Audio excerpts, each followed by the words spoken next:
Hello students, कैसे हो आप सब। मैं doctor Reena Mudgal BA first year और बीए बीएड फर्स्ट ईयर की ऑनलाइन क्लास में एक बार फिर से आप सभी का स्वागत करती हूँ। आज हम एक नए टॉपिक के साथ आए हैं। देखिए स्टूडेंट्स, दबाव समूह हमारा कंप्लीट हो गया था। राजनीतिक दल और दबाव समूह दोनों ही इम्पोर्टेंट टॉपिक्स हैं, तो दोनों आप अच्छे से पढ़ लीजिएगा। अगला टॉपिक फिर मैंने आपको बताया था कि आपके सिलेबस के अकॉर्डिंग प्रतिनिधित्व के सिद्धांत कौन सा है, कि प्रतिनिधित्व प्रणालियाँ कौन कौन सी होती हैं। तो ये आपका अगला टॉपिक है, तो आज हम इसी विषय पर चर्चा करेंगे।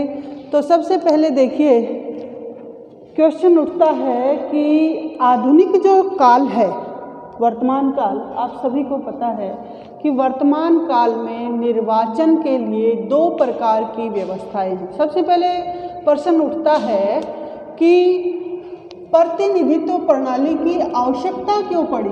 प्रतिनिधित्व प्रणाली की आवश्यकता आप सभी को पता है, जैसे कि हमारे भारत का संविधान निर्मित हुआ और संविधान निर्मित होने के साथ ही संविधान में हमारे सबसे पहला वर्ड था प्रस्तावना जो थी, उद्देशिका जो थी। संविधान की उद्देशिका जो 13 दिसंबर 1940 को पंडित जवाहरलाल नेहरू, जो भारत के पूर्व प्रधानमंत्री थे, प्रथम प्रधानमंत्री थे, उन्होंने उद्देशिका प्रस्तुत की थी। कहाँ पर? संविधान के 13 दिसंबर 1940, यानी कि तीसरी बैठक थी संविधान सभा की। उसमें उन्होंने उद्देशिका प्रस्तुत की थी और बाद में उसको स्वीकार किया गया। 22 जनवरी 1947 को उसे सर्वसम्मति से पारित कर दिया गया था। तो बाद में उद्देशिका प्रस्तावना थी। प्रस्तावना में पहला वर्ड हमारा क्या है? हम भारत के लोग। क्या है? वी द पीपल, यानी कि हम भारत के लोग। इसका मतलब है संपूर्ण शक्ति भारत की जनता में निहित है। किसमें निहित है? जनता में, यानी कि हमारे अंदर निहित है। संपूर्ण शक्ति जो संविधान में संशोधन की शक्ति है, संपूर्ण शक्ति किसमें निहित है? हमारे अंदर निहित है। जो भी कानून निर्मित होते हैं वो हमारे द्वारा ही बनाए जाते हैं, हमारे लिए ही बनाए जाते हैं, हम सबके कल्याण के लिए बनाए जाते हैं। मैंने आपको पढ़ाया भी था लोकतंत्र। लोकतंत्र में बताया था कि डॉक्टर अब्राहम लिंकन जो थे, अमेरिका के राष्ट्रपति थे, और उन्होंने किस प्रकार से लोकतंत्र की परिभाषा दी थी। क्या कहा था लोकतंत्र के बारे में? कि लोकतंत्र जनता का, जनता के लिए, जनता के द्वारा शासन होगा। और लोकतंत्र के फिर उन्होंने अलग अलग रूप भी बताए थे। तो आज का हमारा टॉपिक उसी से रिलेटेड है। सबसे पहले प्रतिनिधित्व प्रणाली की आवश्यकता क्यों पड़ी। तो आप सभी को पता है कि अभी अधिकांश देशों में लोकतंत्र ही प्रचलित है और लोकतंत्र में निर्वाचन का माध्यम दो ही प्रकार से हो सकता है, प्रत्यक्ष या फिर अप्रत्यक्ष। अब बात करें प्रत्यक्ष निर्वाचन की, तो प्रत्यक्ष निर्वाचन कौन सा होता है? जिसमें जनता सीधे चुनाव में भाग लेती है। पूरी जनता सीधे चुनाव में भाग लेती है और अपनी पसंद के उम्मीदवार को वोट डालती है और बहुमत से उम्मीदवार निर्वाचित हो जाता है। तो वो हो गया प्रत्यक्ष निर्वाचन। अप्रत्यक्ष निर्वाचन कौन सा होता है? जिसमें जनता सीधे चुनाव में भाग नहीं लेती, बल्कि जनता के द्वारा चुने गए प्रतिनिधि उस चुनाव में भाग लेते हैं और फिर जिस भी उम्मीदवार को बहुमत मिलता है उसे विजयी समझा जाता है, वो विजयी हो जाता है। तो वो हो गया अप्रत्यक्ष निर्वाचन। अब मान लीजिए पॉपुलेशन यानी कि जनसंख्या कम होगी तो प्रत्यक्ष निर्वाचन अच्छी तरह से संभव है, और अगर जनसंख्या ज़्यादा होगी तो प्रत्यक्ष निर्वाचन संभव नहीं हो जाता है, नहीं हो पाता है। अप्रत्यक्ष निर्वाचन प्रणाली वहाँ पर चलाई जाती है। तो सबसे पहले बात उठता है कि वर्तमान समय में ज़्यादातर देशों में अप्रत्यक्ष प्रजातंत्र यानी कि अप्रत्यक्ष प्रणाली ही ज़्यादा व्यवहारिक है। इस व्यवस्था में सामान्य जनता जो है वो अपना प्रतिनिधि चुनती है और प्रतिनिधि जो है वो शासन चलाते हैं। अब प्रत्यक्ष निर्वाचन प्रणाली कहाँ अपनाई जाती है? भारत में जो प्रथम सदन होता है यानी कि लोकसभा, प्रथम और निम्न सदन कौन सा है? लोकसभा है। द्वितीय एवं उच्च सदन कौन सा है? राज्यसभा है। तो आपने देखा होगा कि विधायकों के वोट होते हैं और सांसदों के वोट जो होते हैं वो, उसमें हम सब 18 वर्ष का होने के बाद जो वयस्क मताधिकार प्रणाली हमारे यहाँ पर लागू है, यानी कि भारत का नागरिक होने के नाते 18 वर्ष की आयु होने के बाद चुनाव में मत डालने का अधिकार हमें मिल जाता है, वोट डालने का अधिकार मिल जाता है और वो आजीवन रहता है। तो अब बात करें कि अगर मान लीजिए लोकसभा में सांसदों को हम चुनते हैं, विधायकों को भी हम सीधे चुनाव में भाग लेते हैं और चुनते हैं, लेकिन राष्ट्रपति का जो चुनाव है उसमें हम नहीं चुनते। राष्ट्रपति, उपराष्ट्रपति, उनमें हमारे द्वारा जो प्रतिनिधि चुने गए हैं, एक निर्वाचक मंडल तैयार किया जाता है और वो चुनाव में भाग लेता है और वही जो है प्रोसेस अपनाया जाता है। तो वो हो गया अप्रत्यक्ष निर्वाचन तंत्र। हमारे यहाँ पर राज्यसभा में भारत के राष्ट्रपति के लिए वही पद्धति अपनाई जाती है। तो अब बात करते हैं निर्वाचन पद्धति की, कि निर्वाचन पद्धति सामान्यतः कितने प्रकार की होती है? तो 2 प्रकार की होती है। कौन कौन सी होती है? प्रत्यक्ष होती है और अप्रत्यक्ष निर्वाचन होती है। प्रत्यक्ष मैंने आपको बताया कि यदि निर्वाचक प्रत्यक्ष रूप से अपने प्रतिनिधि निर्वाचित करे तो वो प्रत्यक्ष निर्वाचन कहलाता है। बिल्कुल सरल विधि है। मतदाता अपने बहुत सारे उम्मीदवार होंगे और उन बहुत सारे उम्मीदवारों में से किसी एक को अपनी पसंद वाले उम्मीदवार को मत देता है और बहुमत के आधार पर वो विजयी हो जाता है, तो वो हो गया प्रत्यक्ष निर्वाचन। अप्रत्यक्ष Bharat, England, America, Canada, Switzerland आदि देशों में प्रत्यक्ष निर्वाचन भारत, अमेरिका, कनाडा, स्विट्जरलैंड आदि देशों के प्रथम सदन, यानी कि भारत में प्रथम सदन है लोकसभा, प्रथम सदन में यही प्रणाली अपनाई जाती है। अब बात करें अप्रत्यक्ष की, तो यहाँ पर निर्वाचक मंडल का चुनाव होता है, प्रतिनिधियों का चुनाव करता है। इसी पद्धति को अप्रत्यक्ष पद्धति कहा जाता है, यानी कि सीधे चुनाव में जनता भाग नहीं लेगी, बल्कि हमने जो हमारे प्रतिनिधि चुन के भेजे हैं, जो हमने एमएलए बनाए हैं, जो सांसद हमने चुन के भेजे हैं, वो उस चुनाव में भाग लेंगे और वो वहाँ पर उम्मीदवार को बहुमत के आधार पर जिताते हैं। जैसे कि संयुक्त राज्य अमेरिका के राष्ट्रपति और भारत का राष्ट्रपति, दोनों का ही निर्वाचन अप्रत्यक्ष रूप से होता है। इसके अलावा भारत है, सोवियत संघ है, फ्रांस है, इनके द्वितीय सदनों के निर्वाचन भी जो है वो अप्रत्यक्ष रूप से होते हैं। द्वितीय सदनों में और यहाँ पर प्रथम सदन में।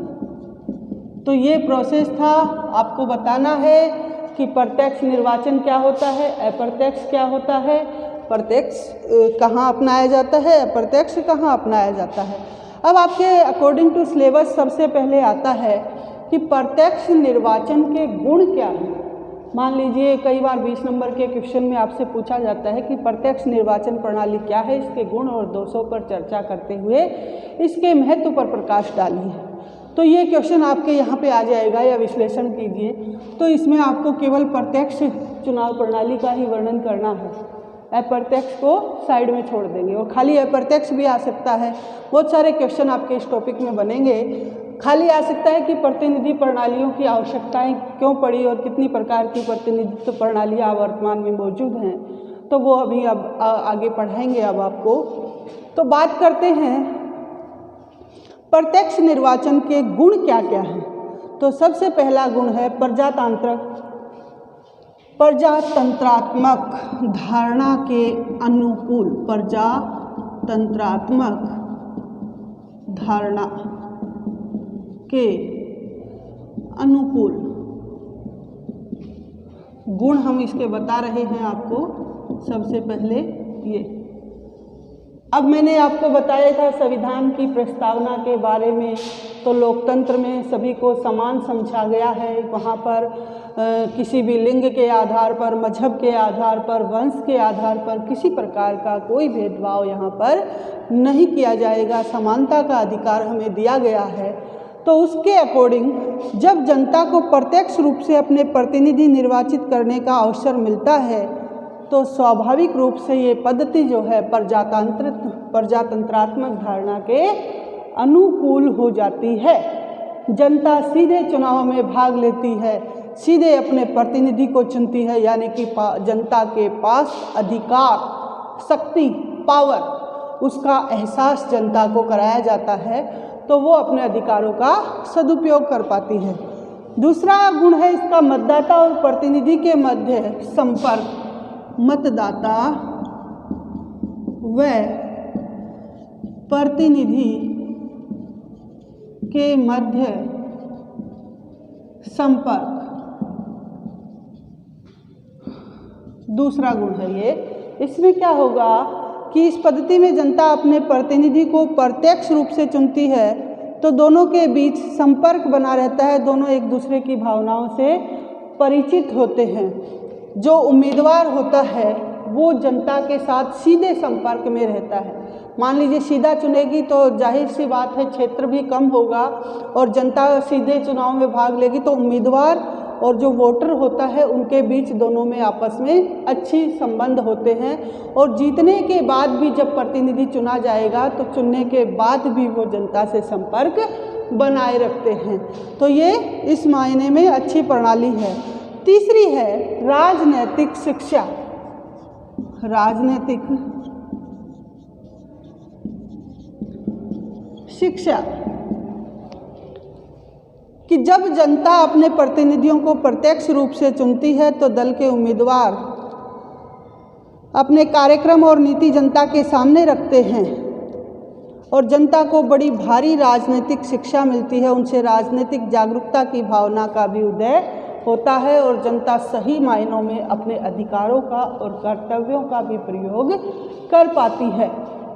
सीधे जो है उम्मीदवार जनता को अपने सामने रखेगा और अपनी घोषणा पत्र बताता है डायरेक्ट, तो उससे क्या होगा, अपनी योजनाएं बताएगा कि अगर मेरी सरकार आ गई या मैं सरकार का हिस्सा हुआ तो मैं ये काम आपके क्षेत्र में करवाऊंगा।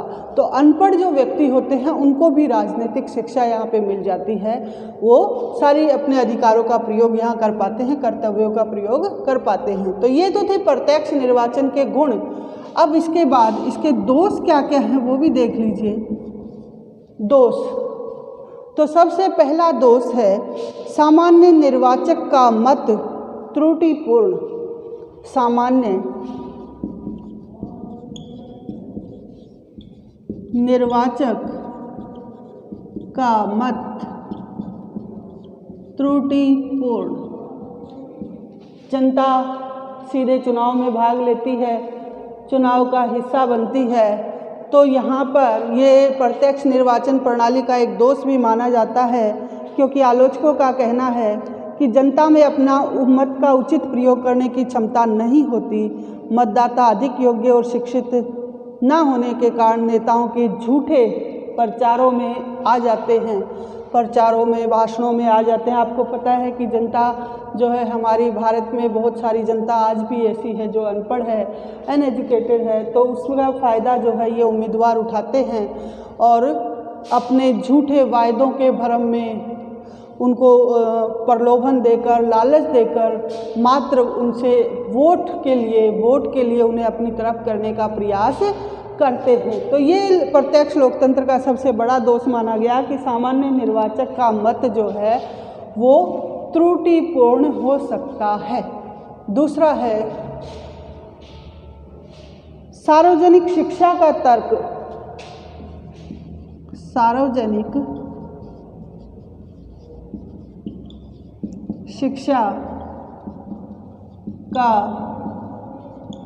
तर्क। इसमें क्या होगा कि प्रत्यक्ष निर्वाचन के अंतर्गत किया जाने वाला निर्वाचन अभियान शिक्षा अभियान नहीं होता, अपितु ये निंदा, कलंक और झूठ का अभियान होता है।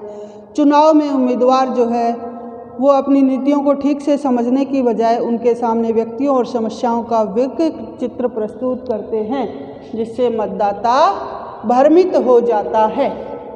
सार्वजनिक शिक्षा का तर्क, जब उम्मीदवार चुनाव लड़ता है, जनता सामने बैठी होती है, जनता के सामने वो इस प्रकार के आंकड़े प्रस्तुत करता है कि मान लीजिए छोटा सा उदाहरण कि आपके गांव में इतने सालों से स्कूल नहीं आया था, आपके बच्चे नहीं पढ़ पा रहे थे, उसका ये कारण था कि हमारा खजाना जो है वो खाली पड़ा था, सरकार ने इस क्षेत्र के लिए कोई प्रयास नहीं किया।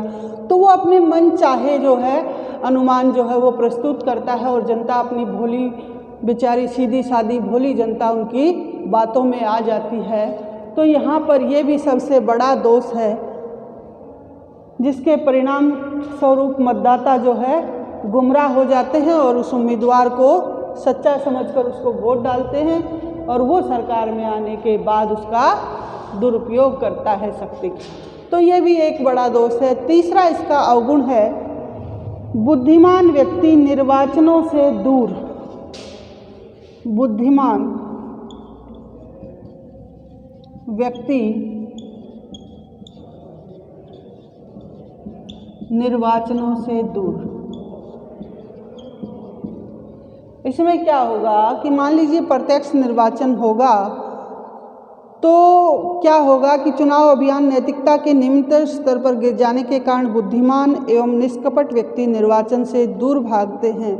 जब ऐसे व्यक्ति उम्मीदवार के रूप में आगे नहीं आएंगे तो देश को हानि होगी। प्रत्यक्ष निर्वाचन प्रणाली, आधुनिक प्रणाली भी कह सकते हो कि बुद्धिमान व्यक्ति जो बुद्धिमान होगा वो चुनाव में आने से, चुनाव लड़ने से साफ साफ इनकार करता है। और कोई भी व्यक्ति जो है, हमारे लोकतंत्र में यही है कि चुनाव कोई भी व्यक्ति लड़ सकता है, उसके लिए योग्यताएं बहुत ही लिमिटेड सी हैं। योग्यताएं का जो मापदंड है वो बहुत शॉर्ट है, संकीर्ण है। तो यहाँ पर अयोग्य व्यक्ति को वोट डाला जाएगा और वो जो है सरकार का हिस्सा होगा और अयोग्य व्यक्ति सरकार चुने जाएगा, सरकार में चुना जाएगा। तो उससे हानि किसको होगी? राष्ट्र को होगी। तो ये भी एक इसका बहुत बड़ा दोष है। चौथा है अपव्ययी। अपव्ययी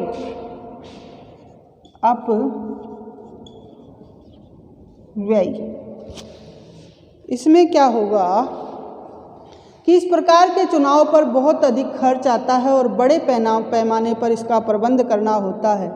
अत्यधिक जोश खरोश के कारण अनेक बार दंगे और फसाद भी हो जाते हैं। प्रत्यक्ष चुनाव होगा तो जनता को अपने प्रलोभन में लेने के कारण उम्मीदवार खूब पैसा खर्च करता है। कई बार आपको पता है कि शराबें भी बांटी जाती हैं, जनता के पास पैसा भी पहुंचाया जाता है वोट डालने के लिए। तो दंगे फसाद वाली स्थिति हो जाती है जो कभी भी राष्ट्र के लिए सही मायनों में उपयोगी नहीं होगी, सही नहीं होगी। तो ये तो थे प्रत्यक्ष निर्वाचन प्रणाली के गुण और दोष। अब आगे आता है अप्रत्यक्ष निर्वाचन के गुण। ये आपने यहाँ पर देखे हैं।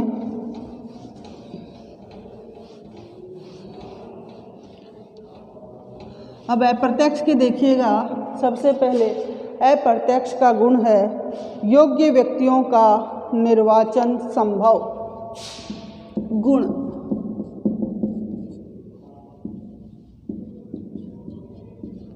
पहला गुण क्या है? योग्य व्यक्तियों का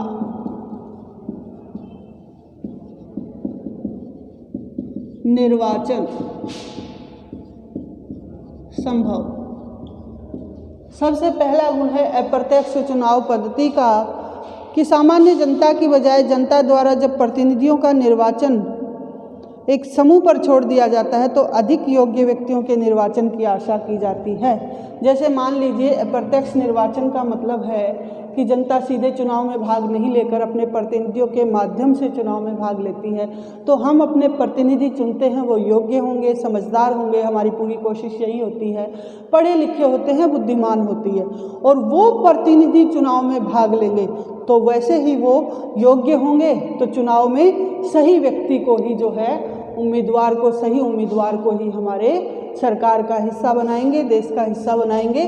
तो योग्य व्यक्तियों का निर्वाचन यहाँ पर संभव होता है। मान लीजिए हम सांसद ही ऐसे चुन के भेजेंगे तो वो गलत हो जाएगा। हमारे द्वारा चुने गए सांसद अच्छे होंगे तो वो अच्छे व्यक्तियों का ही चुनाव वहाँ पर करेंगे। हमारे राष्ट्रपति अच्छे होंगे, हमारे राज्यसभा के सदस्य अच्छे चुने जाएंगे, उपराष्ट्रपति अच्छे चुने जाएंगे। अच्छे का मतलब योग्य चुने जाएंगे। ठीक है, तो ये इसका प्लस पॉइंट हो जाता है, गुण हो जाता है।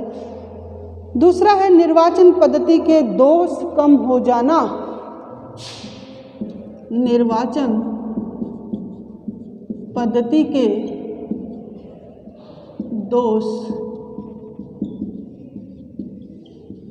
कम हो जाना। अब ये कैसे होगा कि प्रत्यक्ष निर्वाचन में निर्वाचन व्यवस्था के जो दोष हैं वो कम हो जाते हैं, क्योंकि भीड़ तंत्र की बुराई कम हो जाती है। चुनाव में बहुत अधिक झूठा प्रचार नहीं फैलता, दलबंदी की भावना भी कम हो जाती है। निर्वाचक मंडल के सदस्यों की संख्या कम होने के कारण प्रचार कार्य में भी अधिक खर्च नहीं करना पड़ता और चुनाव में दंगे फसाद की संभावना भी कम हो जाती है। डायरेक्ट चुनाव में भाग लेते हैं, डायरेक्ट उम्मीदवार को चुनते हैं तो कितना बड़ा जो है हमें खामियाजा भुगतना पड़ता है। मैंने अभी आपको बताया था कि कई बार सामाजिक तत्वों को शामिल करने के लिए कई बार जो है उम्मीदवार निम्न स्तर की जो हरकतें हैं वो भी करते हैं कि शराब बांटी जाती है, पैसे बांटे जाते हैं वोटर को अपनी तरफ लुभाने के लिए, वोट डलवाने के लिए। तो ये व्यवस्था वहाँ पर समाप्त हो जाती है। तीसरा जो है इसका गुण है कि बड़े चुनाव क्षेत्रों में लाभप्रद, बड़े चुनाव क्षेत्रों में लाभकारी, चुनाव क्षेत्र बड़े होते हैं वहाँ पर अप्रत्यक्ष निर्वाचन श्रेष्ठ होता है। भारत और अमेरिका के राष्ट्रपति का निर्वाचन का उदाहरण यहाँ पर लिया जा सकता है। भारत की पॉपुलेशन, भारत की जनता इतनी ज़्यादा है कि यहाँ पर हमारे द्वारा चुने गए प्रतिनिधि ही भाग ले सकते हैं। अगर सीधे जनता, पूरी जनता चुनाव में भाग लेगी तो वो इम्पॉसिबल जैसा हो जाएगा, संभव ही नहीं है। तो ये तो थे गुण। अब बात करते हैं इसके दोषों की, अप्रत्यक्ष निर्वाचन प्रणाली के दोष।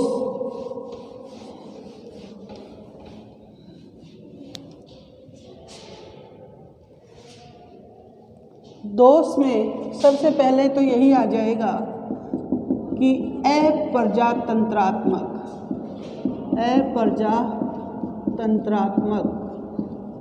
प्रत्यक्ष क्या था? प्रजातंत्रात्मक था, क्योंकि जनता को उनका पूरा हिस्सा मिल रहा था, जनता चुनाव में भाग ले रही थी, जनता को अपने अधिकारों का भी ज्ञान हो रहा था। लेकिन अप्रत्यक्ष में ये जनता के द्वारा चुने हुए प्रतिनिधि शामिल होंगे तो ये अप्रजातंत्रात्मक हो जाता है, सामान्य जनता इससे दूर हो जाती है। दूसरा है सार्वजनिक कार्यों में उदासीनता, सार्वजनिक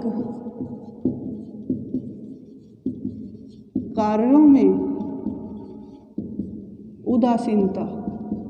जब जनता यहाँ पर सीधे भाग नहीं लेगी तो वो जो है अपने कर्तव्यों से, अपने अधिकारों से विमुख सी हो जाती है। यदि जनता को अपना प्रतिनिधि निर्वाचित करने का अधिकार नहीं होता है तो साधारण जनता जो है उदास सी हो जाएगी, राजनीति में केवल नाम मात्र की ही रुचि लेती है और इससे जनता जो है वो अपने राजनीतिक जो है अधिकार हैं, कर्तव्य हैं, उनका प्रयोग भी सही तरीके से नहीं कर पाएगी। यानी कि सार्वजनिक कार्यों में उसकी उदासीनता बनी रहती है। उसको मतलब ही नहीं है कि हमने प्रतिनिधि चुन दिए, वो अपने आप चुनाव में भाग लेते हैं। जैसे राष्ट्रपति का चुनाव होता है तो भारत की आम जनता उदासीन रहती है कि देखा जाएगा, जो बनेगा वो पढ़ लेंगे, सुन लेंगे। तो वहाँ पर जनता अपना उदास हो जाती है और उसी के अकॉर्डिंग जो हमारे सांसदों के चुनाव होते हैं, एमएलए के चुनाव होते हैं, उसमें हमारा पूरा उत्साह होता है कि हमने वोट डाला है, किसको वोट डाला है, कैसे चुना जाएगा, एक एक क्षेत्र में हमारी पूरी रुचि होती है। तो वही बात यहाँ पर आएगी। तीसरा जो पॉइंट है वो क्या है? रिश्वत की आशंका। अप्रत्यक्ष निर्वाचन में निर्वाचक मंडल के सदस्यों की संख्या कम होने के कारण उम्मीदवार उन तक नहीं पहुँच पाता। रिश्वत की आशंका। जब अप्रत्यक्ष निर्वाचन होगा तो जनता, छोटी संख्या तो होगी नहीं, तो जनता सीधे उम्मीदवार से, सीधे जो है उम्मीदवार जनता से नहीं जुड़ पाते हैं। तो उम्मीदवार क्या करेंगे? वहाँ तक कि वो पिछड़ा इलाका है, वो गांव है, तो वहाँ तो जाना पॉसिबल नहीं है। ऐसा करो, पैसे ले जाओ और एक एक वोटर को जो है 10-10 हज़ार रुपये दे आना, वो मुझे वोट डाल देंगे। तो वो उन तरीक़ों का प्रयोग यहाँ पर करते हैं। रिश्वत की आशंका पॉसिबल हो जाती है। जनता का प्रतिनिधि से संपर्क नहीं, वही बात आ गई, जनता का प्रतिनिधि से संपर्क नहीं, वही बात आ गई कि जनता सीधे जो है वो उम्मीदवार से जुड़ नहीं पाती है। फिर है अगला, दल पद्धति के कुप्रभाव न्यून नहीं, यानी कि आलोचकों के विचार में ये अनुभव बताता है कि ये पद्धति दल पद्धति के कुप्रभावों को कम करने की बजाय उनको बढ़ाती है। तो ये तो थे, देखिए, प्रत्यक्ष अप्रत्यक्ष निर्वाचन के कुछ गुण थे और कुछ दोष थे, तो ये हमने यहाँ पर अच्छे से पढ़ लिए हैं। उसके बाद आपके टॉपिक में आता है निर्वाचन क्षेत्र। निर्वाचन क्षेत्र आप सभी को पता है कि ज़्यादातर निर्वाचन क्षेत्र दो प्रकार के होते हैं। एक होता है एक सदस्यीय निर्वाचन क्षेत्र और दूसरा होता है बहुसदस्यीय निर्वाचन क्षेत्र। निर्वाचन क्षेत्र के दो प्रकार होते हैं, एक सदस्यीय निर्वाचन क्षेत्र और बहुसदस्यीय निर्वाचन क्षेत्र।